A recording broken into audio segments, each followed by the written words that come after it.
Fear, 2 cost, 3 lack of awareness. ఈ 3 కారణాలతోని dentist దగ్గరికి పోవడానికి భయపడడమో, ధర ఎక్కువ ఇద్దనో, ఏం కాదులే అనే ఆలోచన చేస్తుంటారు. వారికి మీరు ఇచ్చే సలహా ఏంటి? అజాగ్రత్త కూడా ఒకటి ఉందండి. అంటే నాకు 32 పళ్ళు ఉన్నాయి కదా, ఒక్క పన్నే కదా పోయింది, పోతే పోనీ. మౌత్ వాష్లు అవసరం ఉండదా? ఒకవేళ అవసరం ఉంటే ఎటువంటి వాడాలి? మౌత్ వాష్ అంటారు. నో, మీరు అలా వాడకూడదు without any prescription like that. లేదు, మీకు మౌత్ వాష్ నేను వాడదాం అనుకుంటున్నాను అంటే నోటి దుర్వాసన ఏ రకంగా గుర్తించాలి? సో మీరు ఒకవేళ ఐడెంటిఫై చేయాలా నోటి దుర్వాసన ఉందా లేదా అని అనుకుంటే మీ చేతిని ఒక్కసారి ఇలా నాకి. పళ్ళు పాడైతే మనకు మొదట కనబడే ప్రారంభ లక్షణాలు ఏంటి? ఒకవేళ కానీ ఫస్టే ఐడెంటిఫికేషన్ మార్క్ ఏంటి అంటే, యాక్చువల్గా పేస్ట్లో ఏమేమి ఉండాలి, ఎంత మోతాదు దాడితే అది ప్రమాదకరంగా మారుతుంది? మీ టూత్ పేస్ట్లో 1000 to 1500 ఉండాలి, అడల్ట్స్కి ఎస్పెషల్లీ. బ్రష్ విషయంలో ఏది మంచిది? బ్రష్ తాలూకా బ్రిజిల్ ఎప్పుడు కూడా చాలా మంది ఊరికే తోముతూనే ఉంటారు. ఆ బ్రష్ ఇలా అయిపోయినంత వరకు మీరు ఇలా బ్రష్ అయిపోయినంత వరకు చేస్తున్నారంటే వేప పుల్లలు లేదా బొగ్గు అనేది పళ్ళకు మంచి చేస్తుందా? వేప పుల్లలు లేదా బొగ్గు ఆ పార్టికల్స్ పుట్టిన తర్వాత ఎప్పటి నుంచి మనం స్టార్ట్ చేయాలి బ్రష్? ఒకవేళ కానీ మీరు రాత్రిపూట బేబీకి ఫీడింగ్ ఇచ్చే అలవాటు ఉంది, నిద్రలో పాలు తాగి బేబీ అలాగే పడుకుండిపోతుంది అని అనుకుంటే, సో చిన్నపిల్లలు బ్రష్ ఎన్నిసార్లు వేయాలి, వాళ్ళు ఏ రకంగా వేయాలి? సో చిన్నపిల్లలు అయినా అడల్ట్స్ అయినా రోజుకి 2 సార్లు బ్రష్ అయితే చేయాలండి. బట్ చిన్నపిల్లల్లో 30-40% మంది రాత్రిపూట బ్రష్ చేయడం అనేది అలవాటుగా పెట్టుకోలేదు. చాలా కష్టంగా ఉంది అని అనుకున్న వాళ్ళకి ఏంటంటే, అట్లీస్ట్ ఏది తిన్నా సరే పళ్ళు గారబట్టడం అనేది కొంతమందికి సమస్యగా ఉంటుంది. దీన్ని ఏ రకంగా మనం పరిష్కరించుకోవచ్చు? సో ఎప్పుడైతే మీరు స్టార్ట్ చేస్తే మీకు గార పట్టడం సమస్య అనేది తగ్గుతుంది. ఈ పిప్పి పన్నుకు గల కారణం ఏంటి? దీనికి ఎన్ని రకాల వైద్యం చేస్తారు? మీకు నొప్పి వస్తుంది అంటే మీ పుచ్చు వృద్ధాప్యంతో పళ్ళు ఊడిపోవడం ఎప్పుడు మొదలవుతుంది, అప్పుడు తీసుకోవాల్సిన జాగ్రత్త? చాలా మంది చేసేది ఒక చిన్న మిస్టేక్ ఏంటి అంటే, దంత సమస్యలకు డయాబెటీస్కి లేదా హార్ట్ సమస్యలకి ఏమైనా సంబంధం ఉందా? సో ఎప్పుడైతే మీకు డయాబెటీస్ కానీ లేకపోతే మీరు మెనోపాజ్ టైంకి స్పెషల్లీ లేడీస్ వచ్చినప్పుడు కూడా, అంటే ఈ పళ్ళ ఆరోగ్యాన్ని దెబ్బతీసే ఆహారాలు అంటే ఏం చెప్తారు? స్పెషల్లీ స్వీట్స్, చాక్లెట్స్ అని మాత్రమే చెప్తారు. కాదు, ఇప్పుడు మీరు కొంతమంది పళ్ళు పీకితే కళ్ళు కనబడవు అని ఇటువంటివి ఉంటాయి కదా. మీరు చెప్పింది చాలా కరెక్ట్. ఎందుకంటే వాళ్ళు ఎవరైనా పై పళ్ళు తీస్తే నాకు కన్ను పోతుంది, కన్నుకి ఎఫెక్ట్ అయిపోతుంది అనే. యాక్చువల్గా పళ్ళ వరసను సరి చేయడానికి ఏది ఎఫెక్టివ్గా పనిచేస్తుంది? 2 ఎఫెక్టివే. కాకపోతే అలైనర్స్ పెట్టుకుందాము అని అనుకుంటే మాత్రం, ఇప్పుడు ఈ అలైనర్స్ విషయంలో ఇప్పటికీ మనం ఎక్కువ ఎందుకు ఇంపోర్ట్ మీద ఆధారపడుతున్నాము? ఇండియన్ మేడ్ ఒక అలైనర్ చూసుకున్న, ఫారెన్ మేడ్ అలైనర్ చూసుకుంటే, రెగ్యులర్ చెకప్స్ అవసరమా డెంటిస్ట్ దగ్గరికి? ఎందుకు అవసరం ఉంటుంది? ప్రతి 6 monthsకి ఒకసారి డెంటిస్ట్ దగ్గరికి విజిట్ చేయడం మంచిది. ఎందుకు అంటే ఓరల్ హెల్త్కి ఓవరాల్ హెల్త్కి ఏంటి, ఎలాంటి సంబంధం? ఓరల్ హెల్త్ బాగుంటేనే మీ ఓవరాల్ హెల్త్ బాగుంటుందండి. బికాస్ ఒకవేళ మీకు పన్ను డెంటల్లో కూడా ఇన్సూరెన్స్ మనం అందుబాటులో ఉండాలంటే ఏం చేయాలి? డెంటల్లో ఇన్సూరెన్స్ ఖచ్చితంగా అందుబాటులో ఉండాలండి. కాకపోతే అంకర్ హాస్పిటల్ పెట్టారు కదా, ఇందులో అందరూ ఖచ్చితంగా అంటే మహిళలతోనే పెట్టాము, మహిళలే పనిచేస్తారని చెప్పేసి అంటున్నారు కదా, దీనికి కారణం ఏమైనా ఉందా? చాలా మేల్ డామినేటెడ్ సొసైటీ ఆ పేడియాట్రిక్ ఇంకా ఉంది. అండ్ ఆల్సో మీరు తీసుకునే అదే మందులు, అదే నాణ్యమైన మందులు, కానీ సగం ధరకే. అవును, మెడ్ప్లస్ బ్రాండ్స్ పై 50 to 80% తగ్గింపు. Hello viewers, welcome to MedPlus one TV. మన దేశంలోని ప్రముఖ డాక్టర్ను పరిచయం చేసే వేదిక డాక్టర్ టాకు స్వాగతం. సో ప్రస్తుతం మనతో ఉన్నారు అంబికా సిగ్దం గారు, ప్రముఖ డెంటిస్ట్. హైదరాబాద్లో కాన్కర్ పేరుతో ఒక హాస్పిటల్ స్థాపించి ముఖ్యంగా మొత్తం మహిళలతోనే ఈ హాస్పిటల్ రన్ చేయడం సో ఒక ప్రత్యేకత. అంబికా సిగ్దం గారిని అడిగి అసలు ఈ దంత సమస్యలు అంటే ఏమిటి, ఎందుకు వస్తాయి, వాటిని ఎట్లా మనం ప్రివెంట్ చేసుకోవాలి, సో అపోహలు ఏంటి, వాస్తవాలు ఏంటి, మనం ఈ ఓరల్ హెల్త్ మీద ఎలాంటి అవేర్నెస్ కలిగి ఉండడం ద్వారా మనం పెద్ద సమస్యలు రాకుండా కాపాడుకోగలుగుతాం అనే అంశాలని అడిగి తెలుసుకుందాం. సో డాక్టర్ అంబికా సిగ్దం గారు నమస్తే అండి. నమస్తే సార్.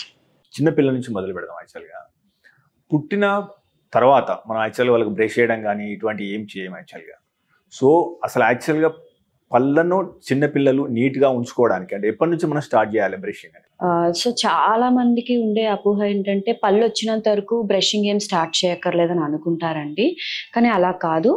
ఎప్పుడైతే పిల్లలు పుడతారో ద వెరీ నెక్స్ట్ మినిట్ నుంచి మీరు ఓరల్ హెల్త్ కేర్ స్టార్ట్ అవుతుంది అనమాట.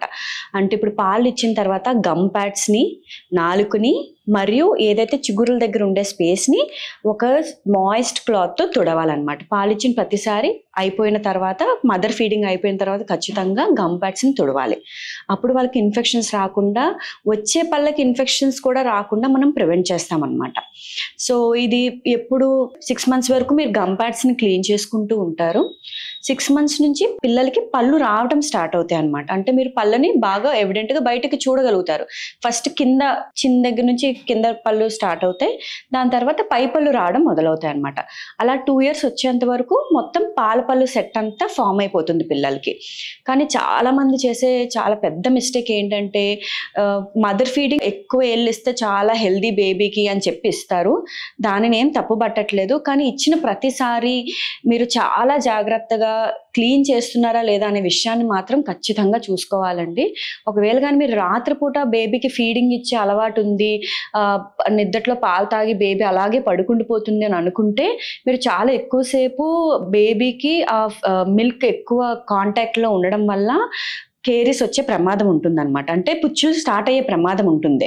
సో ఫస్ట్ ఒక్క పుచ్చు రాగానే మీరు చాలా అలర్ట్ అవ్వాలి. ఎందుకంటే వాటిని ఈసీసీ అంటామన్నమాట, ఎర్లీ చైల్డ్హుడ్ కేరీస్. ఇవి ప్రత్యేకంగా పాల పళ్ళలో మాత్రమే మీరు చూస్తారు.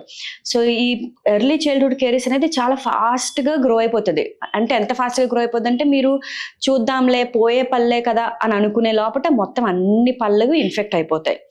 సో పోయే పళ్ళే కదా మేడం, వదిలేయచ్చు కదా అని చాలా మంది అడుగుతారనమాట. మళ్ళీ కొత్త సెట్ వస్తుంది కదా నాకు అని.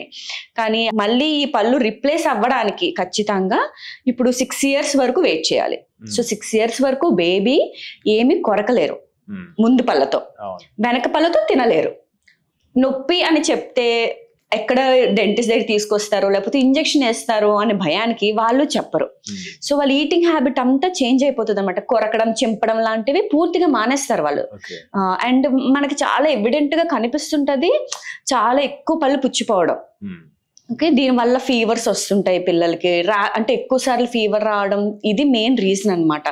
సో ఫస్ట్ పుచ్చు రాగానే మీరు ఖచ్చితంగా ఐడెంటిఫై చేసి డాక్టర్ దగ్గరికి తీసుకురావడం చాలా ఇంపార్టెంట్ అండి. ఎందుకంటే 2 ఏళ్ల పిల్లల్ని మనం కూర్చోబెట్టి ట్రీట్మెంట్ 14 పళ్ళుకి 16 పళ్ళుకి చేయడం కూడా చాలా కష్టం అనమాట. సో ఎప్పుడైతే మీరు కేర్ చూస్తున్నారో ఇమీడియట్గా దానికి యాక్షన్ తీసుకోవాలి. అండ్ దీనికి కేర్ ఏం తీసుకోవాలి అని అనుకుంటే, ఇప్పుడు పిల్లలకి 2 years పిల్లలకి ఇంకా ఉయ్యడం రాకపోవచ్చు బ్రష్ చేసినప్పుడు. సో అలాంటప్పుడు ఏం చేస్తామంటే ఫ్లోరైడ్ కంటెంట్ తక్కువ ఉన్న పేస్ట్లే తీసుకుంటాం. ఫ్లోరైడ్ కంటెంట్ ఉండదు ఆ టూత్ పేస్ట్ లో. ఎప్పుడైతే పిల్లలకి ఉయ్యడం వచ్చిందో అంటే 2.5 to 3 years పిల్లలకి అంటే ఉమ్ముతారు, ఊస్తారనమాట. అలాంటప్పుడు మాత్రం 1000 ppm లోపల ఉన్న ఫ్లోరైడెడ్ టూత్ పేస్ట్ ని వాడచ్చు. ఎప్పుడైతే 3 years పైన 6 years దాటిపోతారో అప్పటి నుంచి మీరు 1000 to 1500 మధ్యలో ఉన్న ppm టూత్ పేస్ట్ వాడచ్చు. అంటే ఏది తిన్నా కూడా ఖచ్చితంగా నోరు పుక్కలించే హ్యాబిట్ ఒకటి వాళ్ళకి అలవాటు చేయాలి. వాళ్ళ ఫుడ్ హ్యాబిట్స్ చూసుకోవాలి. షుగర్ ఆర్ స్టిక్కీ ఫుడ్స్ ఇచ్చేటప్పుడు ఖచ్చితంగా పుక్కలిస్తున్నారా, నోరు అంతా క్లీన్గా ఉంటుందా లేదా చెక్ చేసుకోవాలి. రాత్రి పడుకునేటప్పుడు మాత్రం ఖచ్చితంగా వాళ్ళ పళ్ళు క్లీన్ చేసి ఆర్ బ్రష్ చేసి మాత్రమే పడుకోబెట్టాలి. మేడం, ఈ పాల పళ్ళు అంటే పూర్తిగా రావడానికి ఎంత సమయం పడుతుంది? ఎన్ని పళ్ళు వస్తాయి? అదే రకంగా ఈ పళ్ళు ఎప్పుడు ఊడిపోతాయి? ఏ వయసులో ఊడిపోతాయి? సో పాల పళ్ళు 6 months దగ్గర నుంచి 2.5 ఏళ్ళ వరకు మొత్తం పాల సెట్ 20 పళ్ళు వస్తాయండి. సో ఈ 20 పళ్ళు 6 years వరకు కంటిన్యూస్ గా ఉంటాయి. 6 years నుంచి ఒక్కొక్క ఇయర్ కి ఒక్కొక్క పన్ను రిప్లేస్ అవుతుంది అనమాట. అంటే ఇప్పుడు 6వ ఏట కింద పళ్ళు మళ్ళీ రిప్లేస్ అవుతాయి. ఫస్ట్ అవే పళ్ళు వచ్చాయి కదా, సో మళ్ళీ కింద పళ్ళే రిప్లేస్ అవుతాయి అనమాట. మళ్ళీ దాని పైన వచ్చేటప్పుడు 7th year కి దాని పక్క పళ్ళు, పై పళ్ళు అలా ఒక్కొక్కటి రిప్లేస్ అయ్యి మోలార్స్ వరకు ఫుల్ మళ్ళీ కంప్లీట్ ఈ పాల సెట్ అంతా కూడా అడల్ట్ పళ్ళు వచ్చేయడానికి 13 years టైం స్పాన్ పడుతుంది. సో ఖచ్చితంగా పిల్లలకి ఈ పాల సెట్ 13 years వరకు ఒకటో రెండో పళ్ళు ఉంటూనే ఉంటాయి కాబట్టి వీటిని మనం జాగ్రత్తగానే ఉంచుకోవాలి. పాల పళ్ళు పోతాయి అని అనుకోవడానికి లేదు. 13 ఏళ్ల వరకు బేబీ హ్యాబిట్స్ మారిపోతూ ఉంటాయి, ఫుడ్ హ్యాబిట్స్. సో అది మనం ఛాన్స్ తీసుకోవడం ఇష్టం లేదు కాబట్టి మీరు పర్మనెంట్ పళ్ళకి ఎంత జాగ్రత్త తీసుకుంటున్నారో పాల పళ్ళు కూడా అంతే జాగ్రత్త తీసుకోవాలి. మేడం ఇంకోటి, చిన్నపిల్లలు అంటే 4-5 ఇయర్స్ టైంలో సాధారణంగా బ్రష్ ఇస్తారు, సాధారణంగా బ్రష్ వేయరు, లేదా స్కూల్ హడావిడిలో బ్రష్ అనేది కార్యక్రమాన్ని హడావిడిగా ముగించేస్తారు యాక్చువల్గా. సో చిన్నపిల్లలు బ్రష్ ఎన్నిసార్లు వేయాలి, వాళ్ళు ఏ రకంగా వేయాలి, దానికి సంబంధించి ఎలాంటి జాగ్రత్తలు తీసుకోవాలి? సో చిన్నపిల్లలు అయినా అడల్ట్స్ అయినా రోజుకి 2 సార్లు బ్రష్ అయితే చేయాలండి. బట్ చిన్నపిల్లల్లో క్వాంటిటీ ఆఫ్ పేస్ట్ని మనం చూసుకుంటాం అనమాట. ఓకే, పీ సైజ్ అంటే చాలా చిన్న ఒక పల్లి సైజ్ ఆఫ్ టూత్ బ్రష్ మీద పెట్టుకొని సర్క్యులర్ మోషన్స్లో పిల్లలకి అలవాటు చేస్తూ చేయాలన్నమాట. ఓకే, అది మార్నింగ్ ఒకసారి, నైట్ పడుకునే ముందు ఖచ్చితంగా బ్రష్ చేయించి పడుకుంటే వాళ్ళల్లో ఈసీసీ అని కానీ ర్యాంపెంట్ కేరీస్ కానీ ఇలాంటివి చాలా వరకు అవాయిడ్ చేయగలుగుతాం అనమాట. అంటే ఇప్పుడు సాధారణంగా అంటే ఇది అలవాటైందో లేదో తెలియదు కానీ గ్రామీణ ప్రాంతాలు కానీ చాలా వరకు పొద్దున మాత్రమే బ్రష్ చేసే అలవాటు ఉంటుంది. 30-40% మంది రాత్రిపూట బ్రష్ చేయడం అనేది అలవాటుగా పెట్టుకోలేదు. సో వీళ్ళకి ఎలాంటి సమస్యలు వచ్చే అవకాశం ఉంటుంది? సో దీన్ని మీరు ఏ రకంగా చూస్తారు? సో లేదు, మాకు అసలు అలవాటు లేదు, అలవాటు చేసుకోవడం కూడా చేస్తున్నా కూడా అవ్వట్లేదు, చాలా కష్టంగా ఉంది అని అనుకున్న వాళ్ళకి ఏంటంటే అట్లీస్ట్ ఏది తిన్నా సరే నోరు పుక్కిలించుకోవడం అనేది అలవాటు కింద పెట్టుకోవాలండి. ఎందుకంటే మన చిన్నప్పుడు చూసినా కూడా మన పెద్దవాళ్ళు నోరు పుక్కిలించుకున్నావా లేదా, అన్నం తిన్న వెంటనే నోరు పుక్కిలించుకోవాలి అని చెప్పేవారు అనమాట. అది ఎందుకు చెప్పేవారంటే మీరు ఎప్పుడైతే ఏదైనా పదార్థం తీసుకోండి, అంటే మీరు అన్నం తినండి లేకపోతే ఏదైనా తినండి, దాంట్లో కార్బోహైడ్రేట్ ఉంటుంది which is a type of sugar. Either sucrose అవ్వచ్చు, ఫ్రక్టోజ్ అవ్వచ్చు, ఏదైనా అవ్వచ్చు, it's a sugar, right? So ఎప్పుడైతే షుగర్ మీరు కన్జ్యూమ్ చేస్తున్నారో మీ పళ్ళలో ఉన్న ఏదైతే pH అనే లెవెల్ ఒకటి ఉంటుందో అది యూజువల్గా 6 to 7లో ఉంటుంది అనమాట. సో ఎప్పుడైతే మీరు అన్నం తిన్నా లేకపోతే ఏదైనా స్టిక్కీ ఫుడ్ తిన్నా లేకపోతే చాక్లెట్స్ తిన్నా ఏదైనా తిన్నప్పుడు అది పంటి మీద చాలా ఎక్కువసేపు ఉన్నప్పుడు ఏమవుతుందంటే ఈ ఓరల్ pH 6 to 7 దగ్గర నుంచి కిందకి పడిపోతుంది అనమాట. అంటే 2 to 3 ఎసిడిక్లోకి వెళ్ళిపోతుంది. ఎప్పుడైతే ఎసిడిక్లోకి వెళ్ళిపోతుందో ఆ బ్యాక్టీరియా చాలా ఫాస్ట్గా ఎనామిల్ని కరిగించేస్తుంది. సో అలా కరిగిపోయిన ఎనామిల్ చాలా ఫాస్ట్గా డ్యామేజ్ అయిపోతుంది అనమాట. సో దాన్ని అవాయిడ్ చేయడం కోసం మళ్ళీ వాటర్ తాగమనో లేకపోతే నోటిని పుక్కిలించమంటారనమాట. సో దట్ స్టిక్ అయిన ఫుడ్ బయటకు వచ్చేస్తుంది. 1, 2 మీ ఓరల్ pH మళ్ళీ మనం 6కి తీసుకొస్తున్నాం అనమాట. సో మీరు ఏది తిన్నా సరే నోరు పుక్కిలించుకోవడం అనే హ్యాబిట్ ఒకటి కానీ ఖచ్చితంగా పెట్టుకున్నట్టయితే అట్లీస్ట్ 2 సార్లు బ్రష్ చేయలేను అని అనుకున్న వాళ్ళు ఖచ్చితంగా ఏది తిన్నా నోరు పుక్కిలించాలి. లేదు ఫంక్షన్లకు వెళ్తున్నాం లేదా అందరి ముందు నేను చేయలేను అనుకున్నప్పుడు ఒక గ్లాస్ ఆఫ్ వాటర్ని పెట్టుకొని కొంచెం సేపు నోట్లో ఉంచుకుంటూ మింగాలన్నమాట. యాక్చువల్గా ఇప్పుడు మీరు అన్నారు కదా 6 సంవత్సరాల నుంచి వెళ్ళి పళ్ళు ఊడిపోవడం, పాల పళ్ళు ఊడిపోవడం మొదలవుతుంది, 13 years వరకు అది కొనసాగుతుంది అని చెప్పేసి. సో పళ్ళు ఊడిపోయిన తర్వాత యాక్చువల్గా మనం ఏమైనా జాగ్రత్తలు తీసుకోవాలా? కొంతమందిలో వంకర టింకరగా పళ్ళు రావడానికి గల కారణాలు ఏంటి? ఒకవేళ అనుకున్న దానికంటే ముందే కానీ పన్ను ఊడిపోయింది అంటే పాల పన్ను, సో దాని ప్లేస్లో రావాల్సిన పన్ను కాస్త వేరే ప్లేస్లో వస్తుంది అనమాట.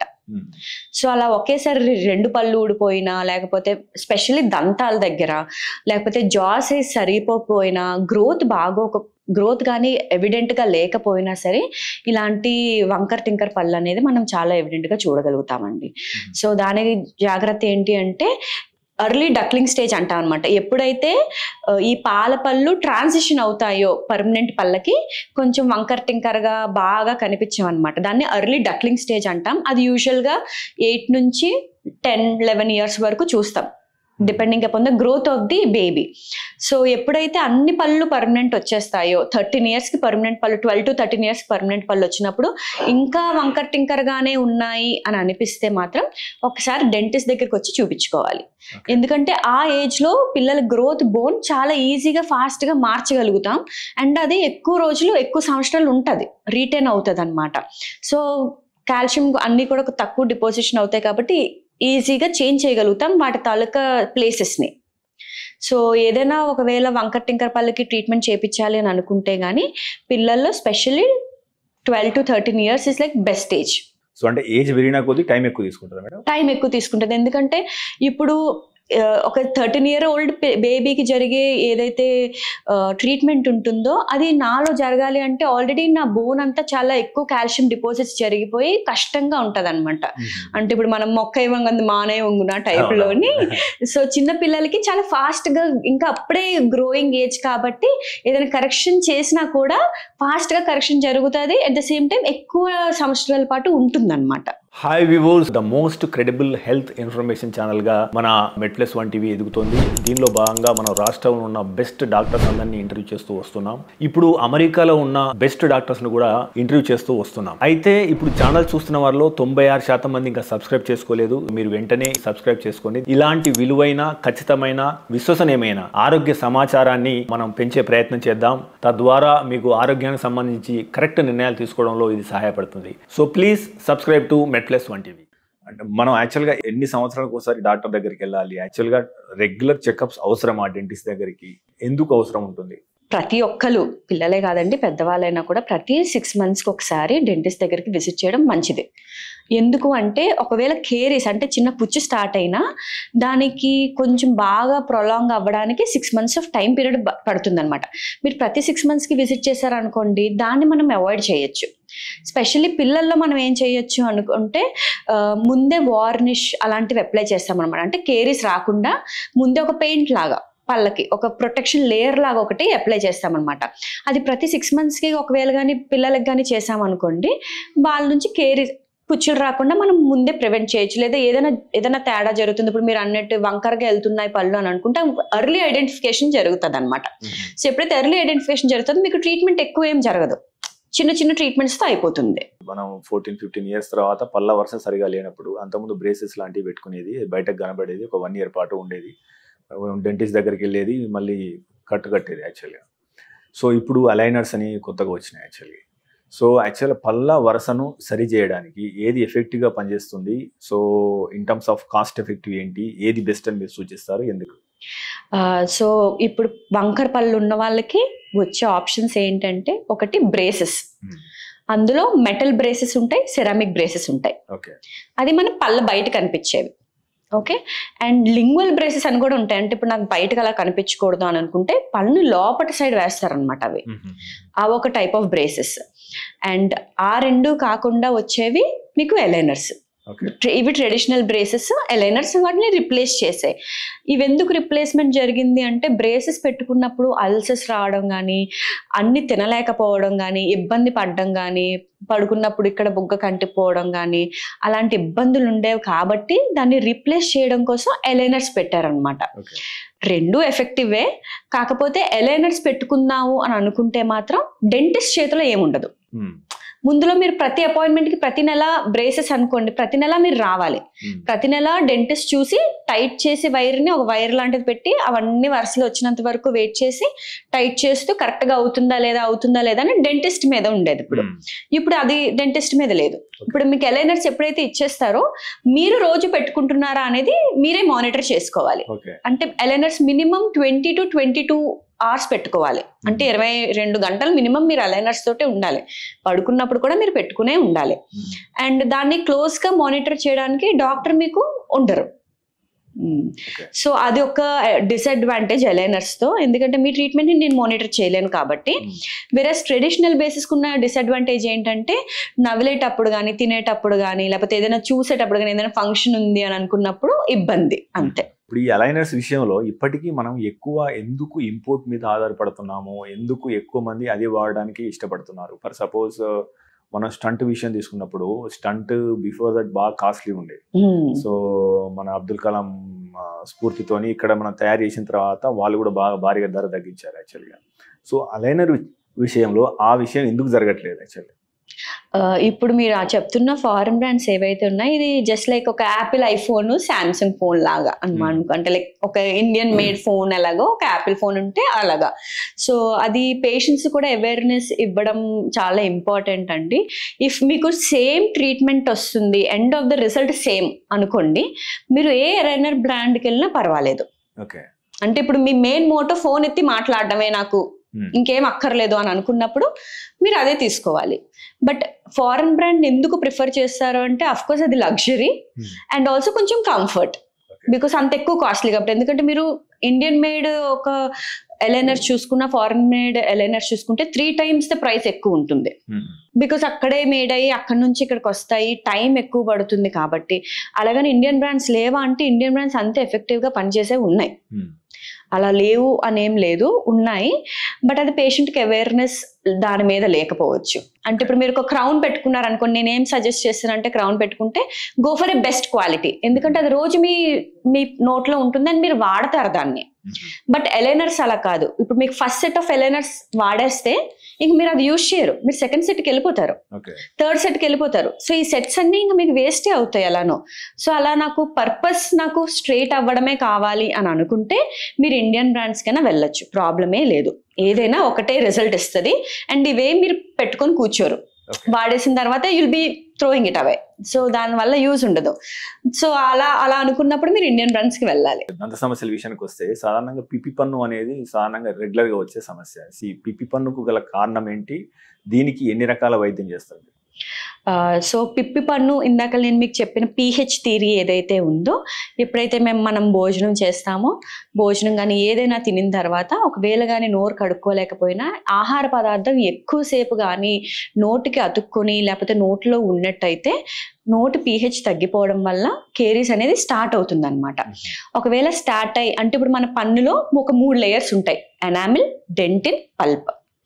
ఎనామిల్ అనేది పైన ఒక పింగాని పొర లాంటిది అనమాట. అంటే మన నోట్లో ఎలాంటిది వేడిది తిన్నా లేకపోతే చల్లటి తీసుకున్నా కిందున్న ఆర్గన్స్ అన్నిటిని ప్రొటెక్ట్ చేసే లేయర్ అనమాట. సో అది ఎఫెక్ట్ అవుతుంది, కేరీస్ వస్తాయి. ఒకవేళ మీరు ఎనామిల్లో ఉన్నప్పుడే కానీ ఐడెంటిఫై చేస్తే జస్ట్ ఆ పుచ్చుని తీసి సిమెంట్ పెట్టేస్తారు.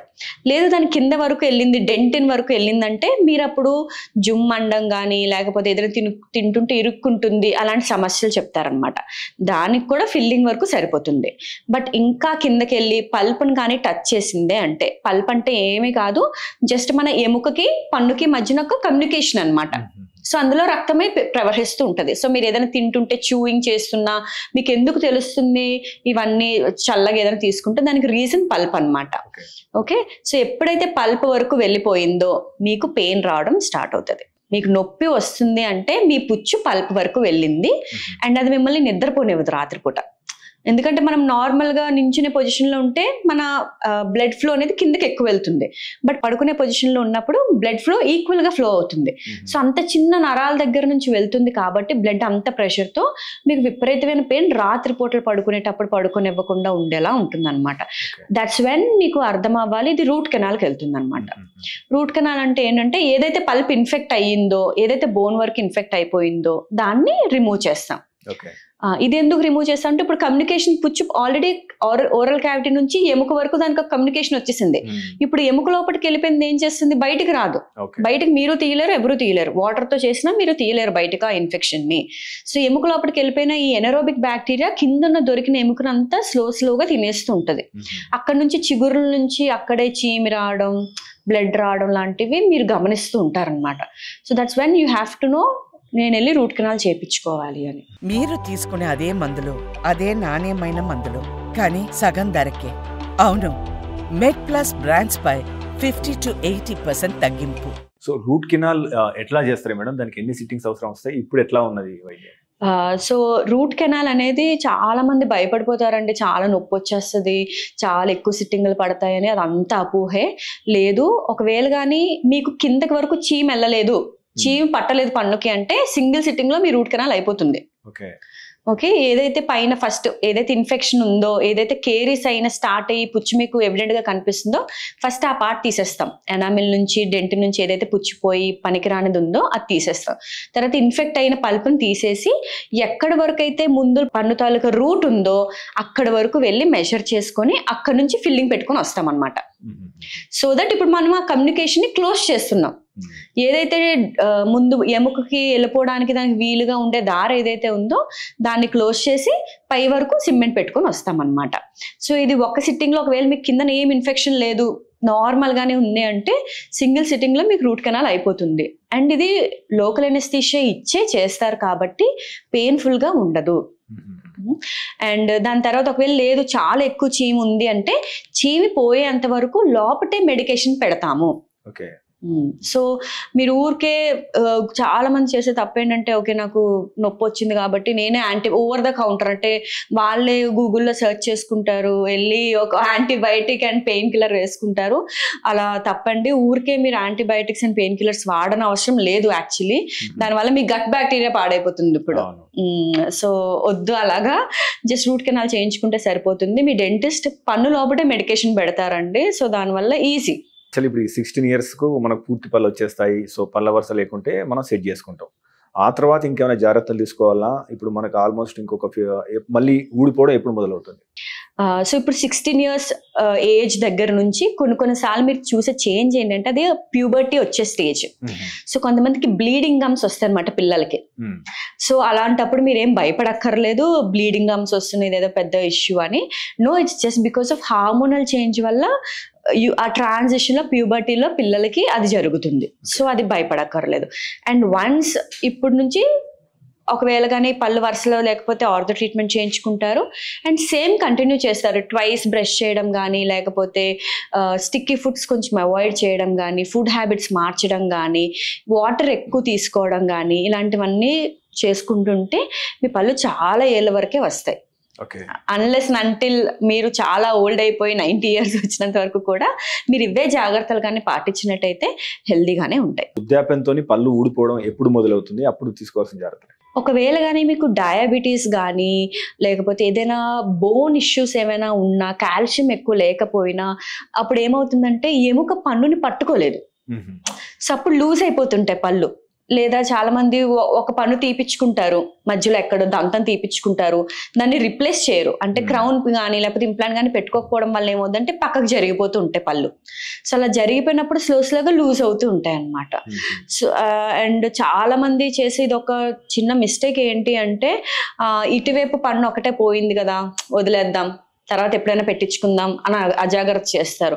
సో దానివల్ల మీకు బాగా వచ్చే నష్టం ఏంటంటే మీరు అటువైపు తినడం స్లోగా మానేస్తారండి. మీరు ఓన్లీ ఒకవైపే తినడం మొదలు పెడతారు. దానివల్ల ఏమవుతుందంటే మీకు ఒకవైపు మజిల్స్ అన్ని చాలా యాక్టివ్ గా ఉంటాయి, ఇంకోవైపు అస్సలు యూజ్ చేయరు. కాబట్టి సింగిల్ సైడెడ్ హెడ్ ఏక్స్ అని, మైగ్రేన్స్ అని మళ్ళీ మీరు న్యూరాలజిస్ట్ దగ్గరికి తిరగాల్సి వస్తుంది అనమాట. యాక్చువల్గా పళ్ళు పాడైతే మనకు మొదట కనబడే ప్రారంభ లక్షణాలు ఏంటి? When to consult dentist? ఒకవేళ కానీ ఫస్టే ఐడెంటిఫికేషన్ మార్క్ ఏంటి అంటే మీకు అక్కడ నల్లగా కానీ బ్రౌన్ గా కానీ మచ్చలాగా అనిపిస్తుంది మీ పన్ను మీద అంటే అది మీకు ఎర్లీ ఐడెంటిఫికేషన్ అండి. తర్వాతది ఇంకా లోపలికి వెళ్తే పుచ్చు మీకు ఫుడ్ ఇరుక్కోవడం అలాంటివి, అంటే పళ్ళకి మధ్య సందులు ఉంటాయి చూసారా, ఆ సందుల్లో స్పెషల్గా ఫుడ్ ఇరుక్కుంటుంది అంటే ఆ సందు మధ్యలో మీకు పుచ్చు వచ్చినట్టు అనమాట. ఓకే, లేదు నెక్స్ట్ ఐడెంటిఫికేషన్ ఏంటంటే ఇంకా పెయిన్, నొప్పి వచ్చేస్తుంది అన్నా కూడా మీరు ఇంకా ఖచ్చితంగా దానికి ట్రీట్మెంట్కి వెళ్ళాలి. ఈ దంత సమస్యలకు డయాబెటీస్ కి లేదా హార్ట్ సమస్యలకి ఏమైనా సంబంధం ఉందా? ఉంటే ఎలాంటి సంబంధం? ఉందండి. ఇది చాలా ఏళ్ళ నుంచి చెప్పిన స్టడీయే. సో ఎప్పుడైతే మీకు డయాబెటీస్ కానీ లేకపోతే మీరు మెనోపాజ్ టైంకి స్పెషల్లీ లేడీస్ వచ్చినప్పుడు కూడా మీ కాల్షియం అనేది చాలా తగ్గిపోతుంది అనమాట. ఓకే, సో వాళ్ళల్లో ఎముకకి అంత స్ట్రెంగ్త్ ఉండదు. సో ఇమీడియట్గా చిగురు జారిపోవడం లాంటి సమస్యలు. డయాబెటీస్లో అయితే మీకు చిగురుల నుంచి బ్రష్ చేసినప్పుడు రక్తం వస్తుంది అలాంటివి. అండ్ వాళ్ళు చాలా ఈజీగా ప్రోన్ అవుతారనమాట. చిన్న బ్యాక్టీరియా కూడా మళ్ళీ ఈజీగా ఇన్ఫెక్ట్ చేయగలుగుతుంది అనమాట. సో వాళ్ళు తీసుకోవాల్సిన జాగ్రత్త ఏంటంటే మేక్ ష్యూర్ మీ డయాబెటీస్ అనేది కంట్రోల్డ్గా ఉండాలి, రెగ్యులర్ చెకప్ ఉండాలి, అండ్ కాల్షియం మీ ఒంట్లో సరిగ్గా ఉందో లేదో చెక్ చేసుకోవాలి, వైటమిన్ డి చెక్ చేసుకుంటూ ఉండాలి. పళ్ళకు సంబంధించి సాధారణంగా నోటి దుర్వాసన అనేది కామన్గా వినిపించే సమస్య యాక్చువల్లీ. సో దీనికి గల కారణాలు ఏంటి? అసలు ఇది ఉంది అని ఆ వ్యక్తికి తెలియదు కదా యాక్చువల్గా, అదో పెద్ద సమస్య. సో దీన్ని ఏ రకంగా గుర్తించాలి? మనం ఎలాంటి జాగ్రత్తలు తీసుకోవడం ద్వారా నోటి దుర్వాసన రాకుండా ఉండే అవకాశం? ఇప్పుడు నోటి దుర్వాసన మనకి నిజంగానే మీరు అన్నట్టు చాలా వరకు ఐడెంటిఫై చేయలేరండి. సో మీరు ఒకవేళ ఐడెంటిఫై చేయాలా నోటి దుర్వాసన ఉందా లేదా అని అనుకుంటే మీ చేతిని ఒక్కసారి ఇలా నాకి కొంచెం సేపు ఉండి వాసన చూసుకోండి. మీకు ఒకవేళ కానీ వాసనగా అనిపిస్తుంది అంటే మీకు నోటి దుర్వాసన ఉన్నట్టు.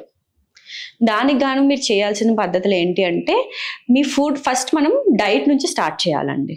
మీ డైట్లో మీరు ఏ కైండ్ ఆఫ్ ఫుడ్ తింటున్నారు అనేది మీరు చెక్ చేసుకోవాలి. చాలామంది స్ట్రాంగ్ పంజెంట్ స్మెల్ ఉన్న ఫుడ్స్ తింటారనమాట. సో వాటిని మీరు రీప్లేస్ చేయొచ్చు క్యారెట్ ఆర్ కీరా రెగ్యులర్గా, అలాంటి fresh vegetables which are edible తినేలాంటి వెజిటబుల్స్ని మనం డైట్లో యాడ్ చేసుకోవడం వల్ల ఆ నోటి దుర్వాసన చాలా వరకు తగ్గించగలుగుతాం. సెకండ్, ఎక్కువ వాటర్ తాగడం. ఇప్పుడు కాఫీ తాగినా టీ తాగినా సేమ్ అలానే ఉండిపోతే ఆబ్వియస్లీ మీ ఓరల్ క్యావిటీ అనేది స్మెల్ వస్తుంది. సో వాటర్ తీసుకోవడం ఇమీడియట్గా, అలాంటివి కొన్ని జాగ్రత్తలు మీరు తీసుకోవచ్చు.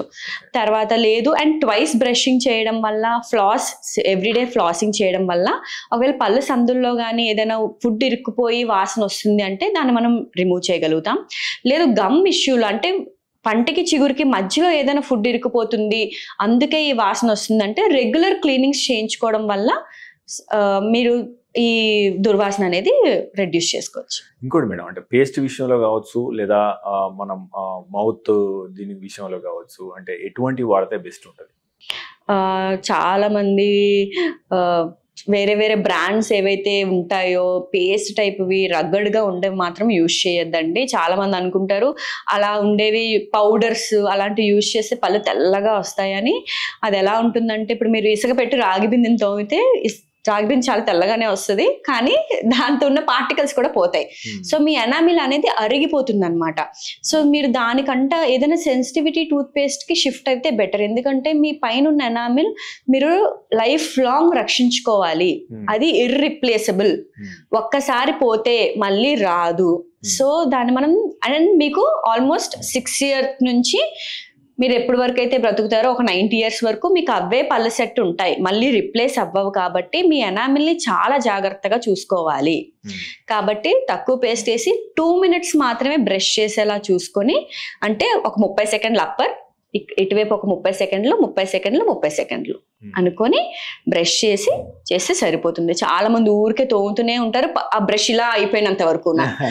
మీరు ఇలా బ్రష్ అయిపోయినంత వరకు చేస్తున్నారంటే అదొక ఐడెంటిఫికేషన్ మార్క్, మీరు చాలా ఎక్కువ ప్రెషర్ పెడుతున్నారని.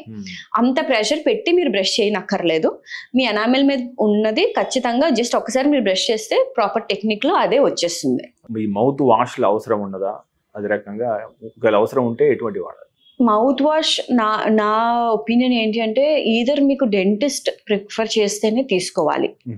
Because just on a fancy level మీరు మౌత్ వాష్ వాడడం కరెక్ట్ కాదండి. ఎందుకంటే prolonged usage of mouth wash వల్ల దాని వల్ల వచ్చే స్టెయిన్స్ మళ్ళీ ఉంటాయి అన్నమాట. జస్ట్ బికాస్ నేను ఫ్రెష్గా ఉండాలి కాబట్టి, ఫ్రెష్గా వాసన రావాలి నా నోట్లో నుంచి అనుకుని మీరు మౌత్ వాష్ ఏం ప్రతిసారి, చాలా మంది అన్నం తిన్న వెంటనే ఒకసారి మౌత్ వాష్, ఏది తిన్నా మౌత్ వాష్ అంటారు. నో, మీరు అలా వాడకూడదు without any prescription like that. So just మీరు లేదు నాకు ఆ మౌత్ వాష్ అలవాటు ఖచ్చితంగా చేయాలి ఉంది అని అనుకుంటే just do it with water సరిపోతుంది. లేదు మీకు మౌత్ వాష్ నేను వాడదాం అనుకుంటున్నాను అంటే make sure you're only using for 30 days and then giving a gap. మళ్ళీ గ్యాప్ ఇచ్చి మళ్ళీ వాడాలి, అంతేగాని continuous abuse of mouth wash కూడా జరగకూడదు. బ్రష్ విషయంలో టెక్నాలజీ పెరిగిన తర్వాత జిగ్జాగ్ అని అదని సాఫ్ట్ అని హార్డ్ అని చాలా వెరైటీస్ వచ్చినాయి. సో అంటే బ్రష్ విషయంలో ఏది మంచిది? సో మీరు చూసుకోవాల్సింది ఏంటంటే బ్రిజిల్స్ సాఫ్ట్ గా ఉన్నాయా లేదా. బ్రష్ తాలూకా బ్రిజిల్ ఎప్పుడు కూడా సాఫ్ట్ గా ఉండాలన్నమాట. హార్డ్ గా ఉన్న బ్రష్ తో చేయడం వల్ల పళ్ళు చాలా తెల్లగా అవుతాయి అనేది myth. So soft bristle tooth బ్రషే వాడాలి, కొంచెం టూత్ పేస్టే పెట్టుకోవాలి, 2 minutes చేయాలి అండ్ పుక్కలించాలి. అంటే ఈ మధ్య ఇంకా ఎలక్ట్రిక్ బ్రష్ అని చెప్పేసి వస్తుంది కదా. ఎలక్ట్రిక్ బ్రష్ అందరూ వాడాలా? ఇది ఎవరికి అవసరం? అది కొనే ముందు ఎటువంటి జాగ్రత్తలు తీసుకోవాలి? ఎటువంటిది కొనాలి? సో ఎలక్ట్రిక్ టూత్ బ్రష్లో కూడా మీకు సెట్టింగ్స్ ఉంటాయండి. లేదు నాకు మాన్యువల్తో నాకు అర్థం కావట్లేదు, టెక్నిక్ నేను సరిగ్గా చేస్తున్నానా లేదా నాకు డౌట్ ఉంటుంది అని అనుకున్న వాళ్ళు ఎలక్ట్రిక్ టూత్ బ్రష్కి షిఫ్ట్ అవ్వచ్చు, అదేం ఇష్యూ లేదు. బట్ ఎలక్ట్రిక్ టూత్ బ్రష్లు కూడా అక్కడ సెట్ చేసుకోవచ్చు. మీరు ఓన్లీ 2 minutes అది చూపిస్తుంది. బ్రషింగే అక్కడ సెట్టింగ్ టైం 2 minutes ఉంటుంది అనమాట. సో ఇమీడియట్గా అదే మీకు చెప్తుంది, టైం అయిపోగానే ఆ వైబ్రేషన్స్ అవే క్లోజ్ అయిపోతాయి అనమాట. సో బేసిక్గా ఎలక్ట్రానిక్ టూత్ బ్రష్ ఏం చేస్తుంటుంది అంటే మీ టూత్ మీద పెట్టగానే అది వైబ్రేట్ అవుతూ ఉంటుంది అనమాట. వైబ్రేషన్స్ వల్ల అక్కడ ఉన్న ఏదైతే పార్టికల్స్ ఉన్నాయో ఫుడ్ పార్టికల్స్ అవన్నీ రిమూవ్ చేయడానికి హెల్ప్ చేస్తుంది అనమాట. గతంలో యాక్చువల్గా మన గ్రామీణ ప్రాంతంలో కానీ మన ఎవల్యూషన్లో కానీ మనం వేప పుల్లలు పెట్టి తోమేది, లేదా కొంతమంది బొగ్గు పెట్టి తోమేది. ఇప్పుడు యాక్చువల్ కొన్ని పేస్ట్లో చార్కోల్ పేస్ట్ అని చెప్పి కూడా వస్తున్నాయి. యాక్చువల్లీ వేప పుల్లలు లేదా బొగ్గు అనేది పళ్ళకు మంచి చేస్తుందా? సో ఇప్పటికీ స్టిల్ వేప పుల్లలు తోమడం మంచిదా లేదా బొగ్గు లాంటి వాటి పెట్టి తోమేదంటే మీ ఒపీనియన్? సేమ్ ఇందాక చెప్పినట్టండి, వేప పుల్లలు లేదా బొగ్గు ఆ పార్టికల్ సైజ్ అనేది గట్టిగా పెద్దగా ఉంటుంది కాబట్టి అది పెట్టి మీరు అరగదీయడం వల్ల మీ పన్ను ఇంకొంచెం ఎక్కువ అరిగిపోతుంది. అవి మంచివే, కానీ వాళ్ళు నీమ్ ఎక్స్ట్రాక్ట్ ఉన్నది అంటే ఇప్పుడు చాలా టూత్పేస్ట్లో చూస్తే వాళ్ళు ఎక్స్ట్రాక్ట్స్ వాడతారనమాట. సో అవి మంచివే, కానీ దాంతో మాత్రమే చేస్తేనే పన్ను బాగవుతుంది అనేది అపోహ. యాక్చువల్లీ ఇప్పటిదాకా మనం దంతాల గురించి మాట్లాడినాం కదా, ఇప్పుడు చిగుళ్ళ విషయానికి వస్తే యాక్చువల్లీ చిగుళ్ళు ఎందుకు దెబ్బతింటాయి? గట్టి చిగుళ్ళ కోసం మనం what we can do? So చిగురు సమస్యలు వచ్చే హార్మోన్స్ వల్ల స్పెషల్లీ చిగురు సమస్యలు మీకు ఎక్కువ చేంజెస్ జరుగుతాయండి. అండ్ ఆల్సో ఒకవేళ కానీ మీకు పళ్ళ సందుల్లో ఉన్నది అనుకోండి, ఫుడ్ అక్కడే ఇరుక్కుపోయి మళ్ళీ దాని మీద ఫుడ్ తినడం వల్ల అక్కడ ఉన్న చిగురు కిందకి జరిగిపోతూ ఉంటుంది అనమాట. ఇంకొకటి మూడోది ఏజ్ రిలేటెడ్గా కూడా చిగురులు కిందకి జరిగిపోతూ ఉంటాయి. ఇంకొకటి వంకర పళ్ళు ఉన్నా కూడా ఆ రెండు పళ్ళు దగ్గరగా ఉండడం వల్ల కూడా చిగురు కిందకి జరిగిపోతూ ఉంటుంది అనమాట. సో లేదు నాకు ఏ సమస్య లేదు అయినా సరే నాకు బ్లీడింగ్ గమ్స్ ఉన్నాయి అని అనుకుంటే మాత్రం ఖచ్చితంగా మీరు వచ్చి డెంటిస్ట్ దగ్గరికి వచ్చి చూపించుకోవాలి. లేదు ఇవన్నిటిని అవాయిడ్ చేయడానికి డయట్లోనే మనం చేంజెస్ చేసుకుంటే మీ చిగురులు చాలా హెల్తీగా ఉంటాయి. వైటమిన్ సిని కానీ మీరు ఎక్కువగా ఫ్రూట్స్లో ఏదైనా తిన్నట్టయినా లేకపోతే ఏదైనా వెజిటేబుల్స్ ఎక్కువ తీసుకున్నట్టయినా సరే మీ చిగురులు బలంగానే ఉంటాయి. పళ్ళు గారబట్టడం అనేది కొంతమందికి సమస్యగా ఉంటుంది. కొంతమంది అంటే వరస సరిగా లేనప్పుడు కానీ లేదా ముఖ్యంగా కింది పళ్ళు ఎక్కువ గారపట్టడం అనేది సమస్యగా ఉంటుంది. దీనికి గల కారణం ఏంటి? దీన్ని ఏ రకంగా మనం పరిష్కరించుకోవచ్చు? సో మనం బయటికి ఓన్లీ ఇటువైపే కనిపిస్తుంది కాబట్టి మనం బ్రష్ చేసేటప్పుడు కూడా తెలియకుండా ఓన్లీ బయట సైడే చాలా మంది చేస్తారు, లోపల సైడ్ క్లీన్ చేసుకోవడం రాదు. ఓకే. సో ఎప్పుడైతే మీరు లోపల సైడ్ బ్రష్ పెట్టి లోపల సైడ్ కూడా క్లీన్ చేసుకోవడం స్టార్ట్ చేస్తే మీకు గార పట్టడం సమస్య అనేది తగ్గుతుంది. లేదు అలా లేదు నాకు అర్థం కావట్లేదు అని చాలా మంది అసలు అవాయిడ్ చేస్తారు లోపల సైడ్ ఆఫ్ బ్రష్ చేయడమే. అంగుటి సైడ్ కానీ లేకపోతే టంగ్ వైపు కానీ ఉండే సైడ్ బ్రష్ చేయడమే మానేస్తారనమాట. సో అలాంటప్పుడు అవి చాలా దగ్గరగా ఉంటాయి కాబట్టి అక్కడ పాచి పట్టడం చాలా కామన్ ఏరియా అది. సో అది తీసుకోవడం ఒక్కసారి పాచి గట్టి పడిపోతే అది మీరు ఎంత బ్రష్ పెట్టి తోవినా కూడా రాదు. సో దానికి మీకు ప్రొఫెషనల్ హెల్ప్ మళ్ళీ కావాల్సి వస్తుంది. అంటే ఆ విషయంలో మనం అంటే డెంటల్ క్లీనింగ్ డీప్ క్లీనింగ్ అంటాం కాబట్టి అంటే ఏంటి అసలు ఎవరికి అవసరం అది? సో ఇప్పుడు మీరు అన్నట్టు ఒకవేళ కానీ పాచి గట్టి పడిపోయి బ్రష్ చేసుకుంటున్నా రావట్లేదు, గార మీకు కనిపిస్తుంది అనుకున్నా, లేదు ఇంకా నాకు రక్తం వస్తుంది బ్లీడింగ్ గమ్స్ ఉంటాయి అన్నమాట, ఎందుకంటే అది చిగురు లోపలికి వెళ్ళిపోతూ ఉంటుంది, అలా అనుకున్నప్పుడు ఖచ్చితంగా మీరు డెంటిస్ట్కి వస్తే వాళ్ళు ప్రొఫెషనల్ స్కేలింగ్ చేస్తారనమాట. స్కేలింగ్ అంటే ఏమి ఉండదండి, జస్ట్ చాలా మంది ఏంటంటే స్కేలింగ్ చేయడం వల్ల పైన పొర పోతుందేమో ఒక లేయర్ పోతుందేమో అని అనుకుంటారు. అలా ఏమి ఉండదు, అది జస్ట్ బటర్ నైఫ్ లాగా అనమాట. అంటే ఇప్పుడు బటర్ నైఫ్తో మీకు ఏం కట్ చేయలేరు. సో పన్ను మీద ఏదైతే పాచి ప్లాక్ కాలిక్యులేస్ అని అంటామో దాన్ని మాత్రమే రిమూవ్ చేస్తారనమాట. ఏదైతే గార పట్టింది ఉంటుందో లేకపోతే ఏదైనా స్టెయిన్స్ ఉంటాయి, కాఫీ స్టెయిన్స్ కానీ టొబాకో స్టెయిన్స్ కానీ, వీటిని మాత్రమే తీస్తుంది. ఇంకోటి మేడం, యాక్చువల్గా కొంతమంది కోపం వచ్చినప్పుడు పళ్ళను పటపట కొరగడం జరుగుతుంది. కొంతమంది సాధారణంగా నిద్రలో గ్రైండింగ్ లాంటి సమస్య ఉంటుంది. సో దీంతో పళ్ళు అరిగిపోవడం అనేది జరుగుతుంది. ఇది సహజమా? దీన్ని ఎట్లా మనం నివారించవచ్చు? ఈ మధ్య కాలంలో చాలా మంది దగ్గర చూసే ఒక ఇష్యూ ఇదే, పోస్ట్ కోవిడ్ తర్వాత స్పెషల్లీ బికాస్ ఆఫ్ స్ట్రెస్ అండి. ఇది ఇప్పుడు చాలా మందికి ఎక్కువ ఇంక్రీజ్డ్ స్ట్రెస్ ఉంటుంది. సో దానికి తెలియకుండానే నైట్ పడుకునేటప్పుడు వాళ్ళు పళ్ళు గట్టిగా ఇలా బిగపెట్టి పడుకోవడం కానీ లేదా కోపం వచ్చినప్పుడు కొరికే అలవాటు ఉండడం కానీ, ఇవన్నీ జరగడం వల్ల ఏమవుతుందంటే పైన ఎనామిల్ లేయర్ అనేది పైన ఎనామిల్ కింద ఎనామిల్ రాసుకోవడం వల్ల ఇప్పుడు ఎనామిల్ లేయర్ అరిగిపోతుంటది. వాళ్ళకి ఒక పన్ను దగ్గర జుమ్ అంది. ఇప్పుడు ఏ స్వీట్ తిన్నా లేకపోతే వాటర్ తాగినా సరే మొత్తం అన్ని పళ్ళు జుమ్ అంటుంటాయి. సో దానికి ఎర్లీగా ఒకవేళ కానీ మీరు ఐడెంటిఫై కానీ చేసినట్టయితే సేమ్ పైన ఒక లేయర్ లాగా వార్నిష్ అప్లై చేసి ట్రై చేయొచ్చు. లేదు ఇంకొంచెం కిందకి వెళ్ళింది అంటే లేజర్ డీసెన్సిటైజేషన్ అంటా అనమాట. అంటే ఇప్పుడు మీకు వచ్చిన సమస్య సెన్సిటివిటీ కాబట్టి ఫస్ట్ లేజర్ డీసెన్సిటైజేషన్ చేసి మీకు ఆ సెన్సిటివిటీని తగ్గించి తర్వాత పళ్ళు ఏవైతే నైట్ గ్రైండింగ్ మీకు తెలీదు, మీ చేతిలో లేని విషయం కాబట్టి దానికి ఒక స్ప్లింట్ లాంటిది ఒకటి ఇస్తామన్నమాట. సో నైట్ మీరు అది నైట్ గార్డ్ అని అంటారు అనమాట దాన్ని. సో నైట్ గార్డ్ అనేది ఒకటి పెట్టుకొని పడుకోమని అడ్వైస్ చేస్తాం. సో దట్ ఒకవేళ వాళ్ళు కొరుక్కున్నా కూడా ఆ గార్డెన్ కొరుకుతారు తప్పితే పళ్ళు ఇంకా రాసుకో. సో దట్ వాళ్ళకి మెయిన్ ఇది ఇంకొక వర్సన్ అయితే ఇదే కానీ కంటిన్యూ అయ్యి ఇంకా ఎక్కువ కొరుక్కుంటున్నాను అని అనుకుంటే టీఎంజీ అంటాం అనమాట. అంటే ఇక్కడ టెంపో మ్యాండిబులర్ జాయింట్ అంటాం. ఆ ఇష్యూస్ చాలా కామన్ గా చూస్తాం అనమాట. ఈ ఎక్కువ స్ట్రెస్ ఉన్న పళ్ళు కొరుకునే హ్యాబిట్ ఉండడం వల్ల టెంపో మ్యాండిబులర్ డిజార్డర్స్ ఎక్కువ వస్తాయి. సో అది అవాయిడ్ చేయడానికి సేమ్ స్ప్లింట్ ఇచ్చి మళ్ళీ అలా ఫాలోఅప్ లో ఉంచుతాం. కొంతమంది యాక్సిడెంట్ జరగడం కానీ మిగతా విషయాలు జరగడం కానీ పన్ను ఇరిగిపోతుంది. సో అటువంటప్పుడు ఎటువంటి చికిత్స విధానం మనం అవలంబిస్తాం? ఓన్లీ పన్ను వరకే ఇరిగింది అనుకోండి, ఎనామిల్ డెంటిన్ వరకే పన్ను ఇరిగింది అని అనుకుంటే ఓన్లీ ఫిల్లింగ్ సేమ్ పన్ను కలర్ లో ఉండే కాంపోజిట్ ఫిల్లింగ్స్ అంటాం అనమాట. అవి మాత్రం పెట్టుకుంటే సరిపోతుంది. లేదు చాలా లోపటి వరకు ఇరిగింది అని అనుకుంటే అప్పుడు రూట్ కెనాల్ చేసి దానిపైన మళ్ళీ క్రౌన్ ఇస్తాం. లేదు ఎముక కూడా ఇరిగింది దాని వల్ల అని అనుకుంటే అప్పుడు స్ప్లింటింగ్ చేస్తాం అనమాట. స్ప్లింటింగ్ చేసి లేకపోతే బోన్లో ప్లేట్ వేయడం లాంటివి జరుగుతాయి అనమాట. Depending upon the level of fracture దాని తాలూకు ట్రీట్మెంట్ మారిపోతూ ఉంటుంది. ఇంకోటి మేడం, ఇప్పుడు ఆర్టిఫిషియల్ పళ్ళు అవసరం వస్తాయి అంటే అది లీకేగా మొత్తం వెళ్ళిపోవడం, రూట్ కెనాల్ అప్పుడు ఇట్లా యాక్సిడెంట్ జరిగిన టైంలో అంటే ఇప్పుడు మనం కృత్రిమమైన పళ్ళు పెట్టే సమయంలో అంటే ఎన్ని రకాల పళ్ళు ఉన్నాయి, వాటి యొక్క కాస్ట్ ఏ రకంగా ఉంటుంది, మనం ఏ రకంగా ఎంచుకోవాలి, ఏది బెస్ట్? సో చాలా మంది వచ్చినప్పుడు కూడా నాకు జిర్కోనియా క్రౌనే కావాలి మేడం, లేకపోతే నాకు సెరామిక్ క్రౌనే కావాలి అని అంటారు. అలా మీరు డిసైడ్ చేయలేరంటే మీ డెంటిస్ట్ డిసైడ్ చేస్తారు మీకు ఏ క్రౌన్ బాగుంటుంది అని. ఇప్పుడు సపోజ్ మీకు ముందు పళ్ళు ఏమైనా ఇరిగినాయి అనుకోండి, అప్పుడు మీరు అన్నట్టు మేము జిర్కోనియాకే వెళ్తాం, ఎందుకంటే ఈస్థెటికల్లీ అది చాలా అందంగా కనిపిస్తుంది కాబట్టి. లేదు మీకు వెనక పళ్ళు రిప్లేస్ చేయాల్సిన సమయం వస్తే మాత్రం ఏదైతే ఎక్కువ స్ట్రెంగ్త్ ఉందో పైన పన్ను దీని మీద ఎంత ఫోర్స్ పెడుతుందో దాన్ని బట్టి చూసి మీ పళ్ళు ఫోర్స్ ఎలా ఉన్నాయి, మీరు కొరికే పద్ధతి ఎలా ఉందో చెక్ చేసుకుని దాన్ని బట్టి క్రౌన్ సెలెక్షన్ అనేది డాక్టర్ గారు చేస్తారు. ఈ పళ్ళ ధర ఏ రకంగా ఉంటుంది యాక్చువల్గా?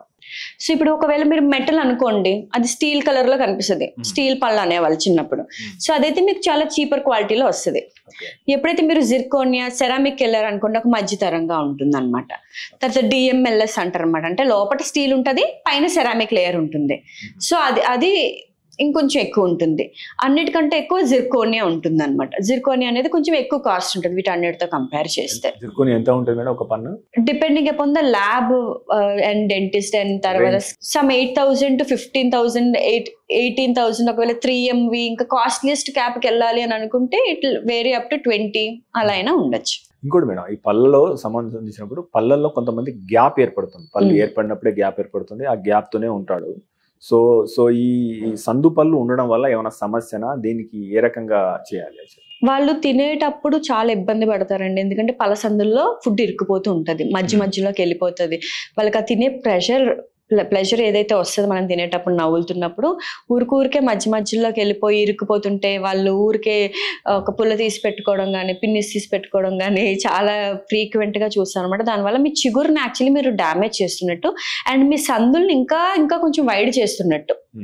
సో అది అవాయిడ్ చేయాలి. లేదు ఒకవేళ కానీ మీకు ఈ పళ్ళ సందుల్లో నాకు గ్యాప్స్ ఉన్నాయి, ప్రతి పన్నుకి మధ్యన గ్యాప్ ఉందంటే మీరు ఆర్థో ట్రీట్మెంట్కి వెళ్ళాలి, అంటే క్లిప్పులు పెట్టించుకోవాలి.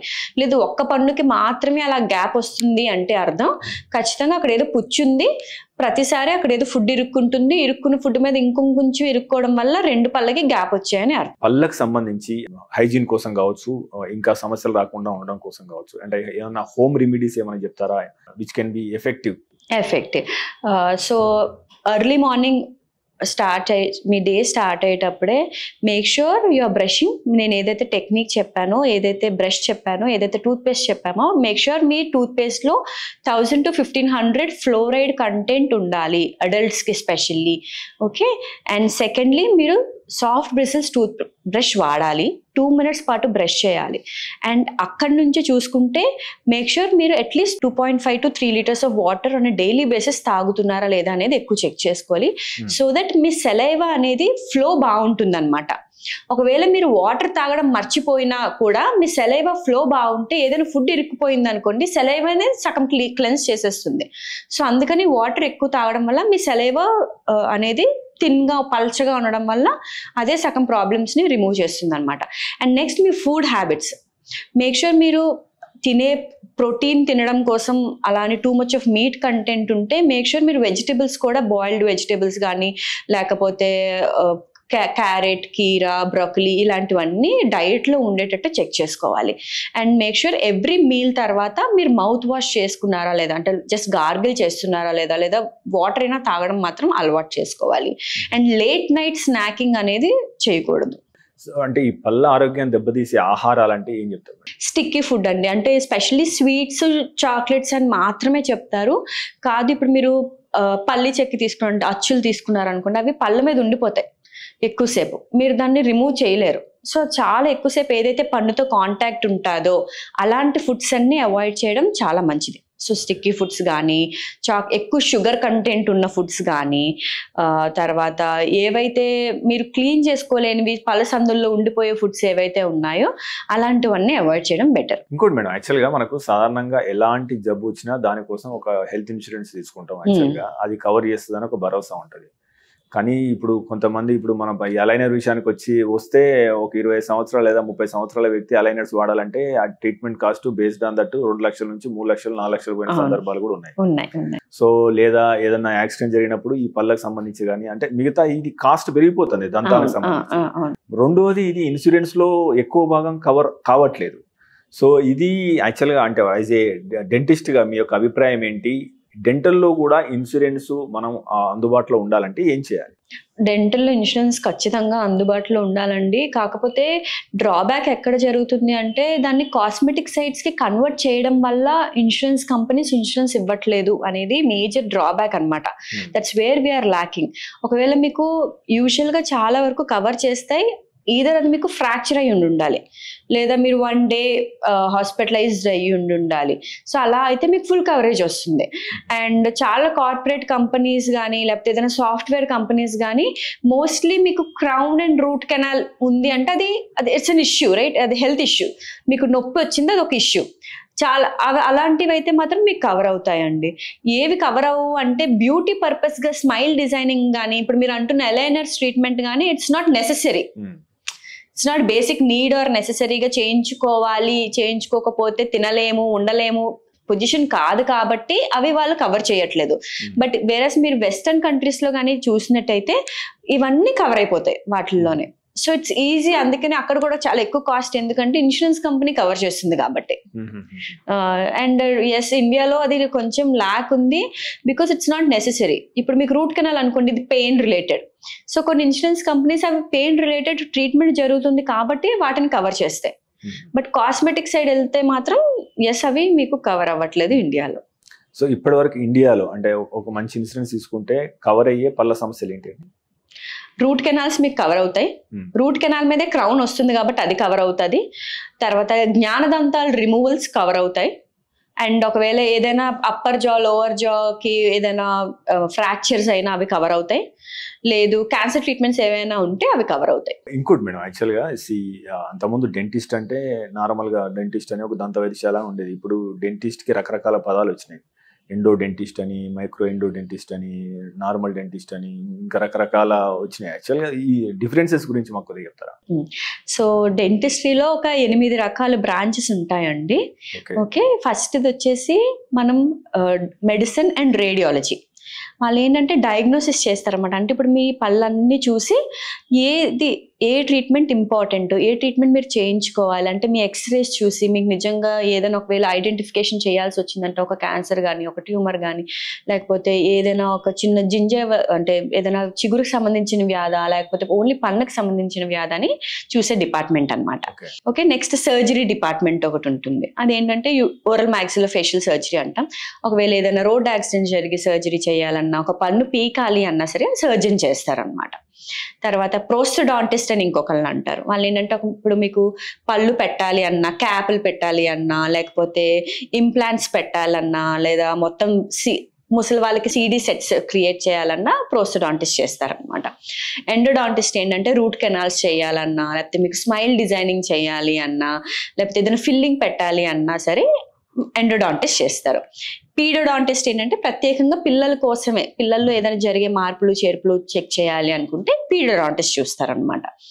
అండ్ తర్వాత చిగురు స్పెషలిస్ట్ వచ్చేసిన తర్వాత మనం పెరియోడాంటిస్ట్ అంటాం అనమాట. వాళ్ళు ఏంటంటే చిగురులకి జరిగే సమస్యలు, కొంతమందికి చిగురు జారిపోవడం కానీ, చిగురు నుంచి రక్తస్రావం రావడం కానీ, ఇలాంటివన్నీ చూస్తాం. సో అది పెరియోడాంటిస్ట్ డీల్ చేస్తారనమాట. అండ్ వంకర్ టింకర్ పళ్ళు ఉన్నాయి, పళ్ళన్ని స్ట్రేట్ గా పెట్టాలి, బ్రేసెస్ ట్రీట్మెంట్, ఎలైనర్స్ ట్రీట్మెంట్, ఇవన్నీ చేసేది ఆర్థోడాంటిస్ట్ అనమాట.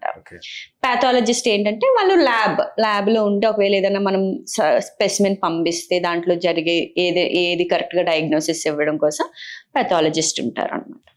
ఇంకోటి మేడం, యాక్చువల్లీ ఇప్పుడు కాన్కర్ హాస్పిటల్ పెట్టారు కదా, ఇందులో అందరూ ఖచ్చితంగా అంటే మహిళలతోనే పెట్టాము, మహిళలే పనిచేస్తారని చెప్పేసి అంటున్నారు కదా, దీనికి కారణం ఏమైనా ఉందా? నో, బికాస్ నేను కొంచెం I'm more incline towards women's and their opportunities in general also. So if we see చాలా మేల్ డామినేటెడ్ సొసైటీ, ఆ పేట్రియార్కీ ఇంకా ఉంది. And also I'm more comfortable working with women staff. I feel వాళ్ళు చాలా ఎక్కువ patience తో ఉంటారు, you know చాలా ఎక్కువ ఓపిక ఉంటుంది. And whoever comes they deal with more care and ani, so that's the reason why it's Conquer and it's all women staff here. Okay, అంటే ఎప్పుడు స్టార్ట్ చేస్తారు? సో ఎంత మంది వర్క్ చేస్తారు? So it started at 2020 అండి. It's been almost 4 years where we started. And ఇప్పుడు నేను మీకు ఎలాగైతే ఒక్కొక్క స్పెషలైజేషన్ చెప్పానో, ప్రతి వింగ్ కి ఒక స్పెషలిస్ట్ ఉన్నారండి. Almost we're 10 members working together. So ప్రతి ఏదైతే స్పెషాలిటీ ఉందో ఆ స్పెషాలిటీ డాక్టర్స్ ఉన్నారు. ముఖ్యంగా ఈ చిన్నపిల్లలకు సంబంధించి చికిత్స విధానంలో అంటే మీ యొక్క స్పెషాలిటీ ఏంటి, మీ హాస్పిటల్లో ఎట్లా ఉంటుంది? ఒకవేళ కానీ పిల్లలు బిలో 5 years ఉండి, నేను మీకు ఫస్ట్ చెప్పినట్టు ఈసీసీ కండిషన్స్ ఉండి ఎక్కువగానే పళ్ళు పుచ్చినట్టయితే, yes we will take them under GA. అంటే ఒకేసారి వాళ్ళు కోఆపరేట్ చేయరు మనకి చేయడానికి. అండ్ వాళ్ళకి చూస్తే 20లో 14 పళ్ళు పుచ్చిపోయి ఉండుంటుంది. అది చేసేటప్పుడు మాకు బాధగానే ఉంటుంది. దట్స్ ఎ రిక్వెస్ట్, పేరెంట్స్కి ఇమీడియట్గా చెక్ చేసుకోండి, మీ పిల్లల పుచ్చులు స్టార్ట్ అయిన వెంటనే అవి ట్రీట్ చేయాలనే విషయాన్ని. ఓకే, సో అలాంటి ఒకవేళ 5 years లోపల పిల్లలు కోఆపరేట్ చేయట్లేదు అంటే ఒక 2-3 sittings we will try doing them in a normal condition. లేదు మరి 14-15 పళ్ళు పుచ్చిపోయి అన్నిటికీ రూట్ కెనాల్స్ వెళ్తాయి అంటే we will operate them under GA అండి, జనరల్ అనెస్థీషియాలో వీ విల్ ఆపరేట్. లేదు తర్వాత 6 years నుంచి we will be operating on the chair. So అంటే మీ భవిష్యత్ లక్ష్యాలు ఏంటి? మెయిన్లీ ప్రస్తుతానికైతే I feel it's starting from the child age to the adult to give a genuine and very ethical treatment to everybody. చాలా మందికి myth ఉంటుంది, నేను ఊరికే వెళ్ళాను, డాక్టర్ ఊరికే ట్రీట్మెంట్స్ చేశారు అని. No, not everybody are like that. మేము నిజంగానే మీకు సమస్య ఉంటే we will only identify what is lacking in you and we want you to dentistry. అంటే ఇప్పుడు dental treatment it's not aesthetics అండి. అంటే మీరు ఓన్లీ నా స్మైల్ ఒక్కటే బాగోవాలి, మీ స్మైల్ ఒక్కటే మా కన్సర్న్ కాదు. మీరు రోజు తినాలి, ఫుడ్ హ్యాపీగా తినాలి, దాన్ని మీరు ఎంజాయ్ చేస్తూ తినాలి అండ్ లైఫ్ లాంగ్ హ్యాపీగా ఉండాలి అనేది మెయిన్ మోటో. సో పళ్ళు తాలూకా మెయిన్ ఫంక్షన్ ఏంటి అంటే మీరు తినడం. మీరు తింటేనే మీ ఓవరాల్ హెల్త్ అంతా కూడా బాగుంటుంది. కాబట్టి మీ ఓవరాల్ హెల్త్ బాగుండడమే మాకు ఇంపార్టెంట్. కాబట్టి so we will try make sure that మీరు ఫుడ్ సరిగ్గా తింటున్నారా లేదా, రెండు వైపులా తింటున్నారా లేదా, తింటున్నప్పుడు మీకు ఏ సమస్య లేదా, that's the first and main criteria for us. And second comes the aesthetics and smile and everything. That's the secondary thing to me actually. So madam, అంటే ఇంకొకటి ఈ టెక్నాలజీ కానీ 3D ప్రింటింగ్ కానీ క్యామ్ కానీ క్యాడ్ కానీ ఇట్లా రకరకాల technologies వస్తున్నాయి. సో డెంటల్లో ఫ్రమ్ ది లాస్ట్ 20 yearsలో ఇట్లా ఎట్లా అభివృద్ధి చెందుతూ వస్తుంది? ఇప్పుడు ఉన్న అధునాతనమైన టెక్నాలజీ ఏంటి? దీని ద్వారా ఈ డెంటిస్ట్రీ అనేది ఏ రకంగా మారుతూ వచ్చింది? ఇప్పుడు ChatGPT, AI రావడం వల్ల ఇంకా చాలా, అంటే అప్పట్లో కంటే ఇప్పుడు చాలా ఎక్కువ అడ్వాన్స్ టెక్నాలజీస్ వచ్చేసాయి అనమాట. అంటే ఇప్పుడు ఒక రూట్ కెనాల్ చేయాలి అంటే అప్పట్లో జస్ట్ ఫీల్ అవుతూ చేసేవారు డాక్టర్. ఇప్పుడు అలా కాదు, ఇప్పుడు పేషెంట్ చూడగలుగుతున్నారు లోపల ఏం జరుగుతుందో అని, ఇప్పుడు మైక్రోస్కోప్స్ రావడం వల్ల. అండ్ డెంటిస్ట్కి అర్థమవుతుంది ఎందుకు, ఏంటి సమస్య, ఎక్కడ ఇబ్బంది జరిగింది అనేది ఐడెంటిఫికేషన్కి చాలా ఈజీ అయిపోయింది అనమాట. అండ్ ఇప్పుడు మీరు అన్నట్టు క్యాడ్ క్యామ్ ఇవన్నీ అనుకుంటే అప్పట్లో ఒక క్రౌన్ పెట్టి, అంటే ఇప్పుడు అచ్చు తీసుకొని అది ల్యాబ్కి వెళ్ళి మళ్ళీ రావడానికి ఒక వారం రోజులు టైం పట్టేది. ఇప్పుడు గంటలో అయిపోతుంది ఆ పని. అంటే ఇప్పుడు స్కాన్ చేస్తారు, స్కానర్తో 3D ప్రింటింగ్కి వెళ్ళిపోతుంది, అక్కడ నుంచి మిల్లింగ్కి వెళ్ళిపోతుంది, గంటలో మీకు మీ క్రౌన్ వచ్చేస్తుంది. అంటే మీకు జస్ట్ ట్రీట్మెంట్ అయ్యి ఇక్కడికి వచ్చి ఒక కాఫీ తాగే లోపల మీకు క్రౌన్ కూడా ఒకే రోజులో మీ ట్రీట్మెంట్ అంతా అయిపోతుంది. డెంటిస్ట్ చుట్టూ మీరు ఒక 4-5 అపార్ట్మెంట్స్ అన్ని రెడ్యూస్ అయిపోయాయి అనమాట అవి. తర్వాత గమ్కి ఏదైనా వస్తే ముందులో స్కాల్పెల్ పెట్టి కట్ చేయడం, ఎక్కువ బ్లీడింగ్ రావడం అవన్నీ ఉండేవి. ఇప్పుడు దాన్ని లేజర్స్ రీప్లేస్ చేసాయి అనమాట, ఇంకొంచెం ఎఫెక్టివ్గా. అక్కడ ఉన్న మైక్రోబ్స్ని కిల్ చేసేయడం లేజర్ లైట్ తోటి. తర్వాత అసలు అక్కడ బ్లీడింగే రాదు. సో ఇంటికి వెళ్ళిన తర్వాత కూడా మీరు ఫుడ్ నార్మల్గానే తీసుకోవచ్చు, బ్లీడింగ్ లేదు కాబట్టి, ఇట్స్ ఈజీ. తర్వాత ఇంప్లాంట్ సిస్టమ్స్లో కానీ ఏదైనా పెట్టాలి అంటే అప్పట్లో చాలా ఇబ్బంది పడేవారు. ఇప్పుడు అవన్నీ చాలా ఈజీ అయిపోయి అనమాట. అంటే ఇంప్లాంట్ ఎక్కడ పెట్టాలి, ఏ ప్లేస్లో పెట్టాలి, అవన్నీ గైడెడ్ వచ్చేసాయి. తర్వాత కెనాల్ లోపట ఎలా ఉంది, ఎముక లోపట ఎలా ఉంది చూడటానికి ముందులో ఓన్లీ ఒక్క ఎక్స్రే ఉండేది అనమాట, విచ్ ఇస్ 2-dimensional ఎక్స్రే. దాని నుంచి మీకు ఎక్కువ ఏం తెలియకపోవచ్చు. ఇప్పుడు CBCT రీప్లేస్ చేసింది దాన్ని. సో CBCT రావడం వల్ల అసలు ఎక్కడ ఎగ్జాక్ట్గా ఇష్యూ ఉండేది అనేది మనం రేడియాలజీ డిపార్ట్మెంట్ ద్వారా కూడా తెలుసుకోవచ్చు అనమాట. సో ఇవన్నీ అపాయింట్మెంట్స్ని తగ్గించాయి అండ్ స్పెసిఫిసిటీని పెంచాయి అనమాట. అంటే స్పెసిఫిక్గా ఇది ఇష్యూ అని చెప్పడానికి, డయాగ్నోసిస్ చేయడానికి వీటికి పెంచాయి. ఇంకోటి మేడం, ఈ హెల్త్కు ఓవరాల్ హెల్త్కి, అంటే ఓవరాల్ హెల్త్కి ఏంటి, ఎలాంటి సంబంధం? ఓరల్ హెల్త్ బాగుంటేనే మీ ఓవరాల్ హెల్త్ బాగుంటుందండి. బికాస్ ఒకవేళ మీకు పన్ను నొప్పి ఉన్నా లేకపోతే పన్నులో ఇరుక్కుపోతున్నా మీరు తినలేరు. దట్స్ బేసిక్ థింగ్ వేర్ మీకు ఒకవైపే పళ్ళు బాగుండి ఇంకోవైపు పళ్ళు బాగోలేకపోయినా మీరు తినలేరు. సో ఆబ్వియస్లీ మీ ఓవరాల్ హెల్త్ అనేది ఎఫెక్ట్ అవుతుంది దానివల్ల. సో మీ ఓవరాల్ హెల్త్ ఖచ్చితంగా జాగ్రత్తగా చూసుకోవడం చాలా చాలా ఇంపార్టెంట్. బికాస్ మీరు ఏ ఫుడ్ అయితే తీసుకుంటున్నారో అది మీ ఓరల్ క్యావిటీ నుంచే మీ ఓవరాల్ హెల్త్కి వెళ్తుంది. సో మీ ఓవరాల్ హెల్త్ బాగుంటేనే మీ ఓవరాల్ హెల్త్ కూడా బాగుంటుంది. సో ఒకటి ఫియర్, యాక్చువల్గా ఒకటి fear, 2 cost, 3 lack of awareness. ఈ 3 కారణాలతోని డెంటిస్ట్ దగ్గరికి పోవడానికి భయపడడమో, ధర ఎక్కువ ఇద్దరు కూడా ఏం కాదులే అనే ఆలోచన చేస్తుంటారు. వారికి మీరు ఇచ్చే సలహా ఏంటి? అజాగ్రత్త కూడా ఒకటి ఉందండి. అంటే చాలా మంది ఏమనుకుంటారంటే నాకు 32 పళ్ళు ఉన్నాయి కదా, ఒక్క పన్నే కదా పోయింది, పోనీ అని అనుకుంటారనమాట. ఫస్ట్ అయితే నేను అజాగ్రత్త చెప్తాను. కాదండి, మీ 32 పళ్ళు తాలూకా ఫంక్షన్ సేమ్ కాదు. మీరు ముందు పళ్ళతో నవ్వలరు, కొరుకుతారు. సో మీ ముందు పళ్ళు ఎఫెక్ట్ అయితే మీకు కొరకడం అనే ఒక థింగ్ పోతుంది. మీ కూర పళ్ళుతో మీరు చింపుతారు ఏదైనా చింపాలి అని అనుకుంటే, సో ఆ ఎఫెక్ట్ పోతుంది. ఓన్లీ మీరు వెనక పళ్ళుతో మాత్రమే నవ్వులుతారు. సో అజాగ్రత్త అస్సలు పడద్దు. మీకు అన్ని పళ్ళు ఇంపార్టెంటే. జస్ట్ బికాస్ మీకు 32 ఉన్నాయో లేకపోతే 28 ఉన్నాయి కాబట్టి పర్వాలేదు ఒక పన్ను పోతే అని అనుకుంటే నెమ్మదిగా అన్ని పళ్ళు పోతాయి. నెక్స్ట్ కాస్ట్ ఎఫెక్టివ్ అంటారా, ఇట్ డిపెండ్స్ అండి. ఒకవేళ మీరు ఎర్లీ ఐడెంటిఫికేషన్ ఉంటే మీకు చాలా తక్కువ కాస్ట్ తోటి అయిపోతుంది, జస్ట్ ఒక ఫిల్లింగ్ సరిపోతుంది. మీ అజాగ్రత్తగా వదిలేస్తేనే అది రూట్ కెనాల్కి వెళ్తుంది, దానిపైన క్యాప్ ఒకటి ఎక్స్ట్రా కాస్ట్ వస్తుంది. సో మీరు ఒకవేళ ఎర్లీ ఐడెంటిఫికేషన్ చేసుకున్నట్టయితే, రోజు మీరు బ్రష్ చేసేటప్పుడు అట్లీస్ట్ అద్దంలో మీరు చూసుకున్నట్టయినా సరే మీకు ఆ కాస్ట్ తగ్గిపోతుంది. సో అది మీరు అవాయిడ్ చేయొచ్చు. థర్డ్, భయం. చాలా మందికి ఉండే భయం ఏంటంటే సౌండ్స్ వల్ల, ఇక్కడ యూజ్ చేసే ఏదైతే ఎక్విప్మెంట్ ఉంటుందో ఆ ఎక్విప్మెంట్ సౌండ్ వల్ల మీరు భయపడుతున్నారేమో తప్పితే మీకు నిజంగా అంత నొప్పి రాదు. ఒకవేళ మీకు నొప్పి వచ్చేస్తుంది అని అనుకుంటే ముందుగానే డాక్టర్ మీకు ఎనస్థీషియా ఇచ్చే చేస్తారు తప్పితే ఎనస్థీషియా ఇవ్వకుండా ఎవ్వరూ చేయరు. కాబట్టి మీరు ఆ భయాన్ని పోగొట్టుకోవచ్చు. ఇంకోటి మేడం, అపోహలు వర్సెస్ వాస్తవాలు విషయానికి వస్తే, సో మీ ఎక్స్పీరియన్స్లో, అంటే ఇప్పుడు కొంతమంది పళ్ళు బీక్తే కళ్ళు కనబడవు అని ఇటువంటి ఉంటాయి కదా, సో మీ ఎక్స్పీరియన్స్లో ఇట్లా అపోహలు వాస్తవాలు ఏమైనా చూస్తారా? అసలు రియల్ ఏంటి? మీరు చెప్పింది చాలా కరెక్ట్. ఎందుకంటే వాళ్ళు ఎవరైనా పై పళ్ళు తీస్తే నాకు కన్ను పోతుంది, కన్నుకి ఎఫెక్ట్ అయిపోతుంది అని చాలా మంది చెప్తారండి. కాదు, మీ పంటి నరం వేరు, మీ కళ్ళ నరాలు వేరు.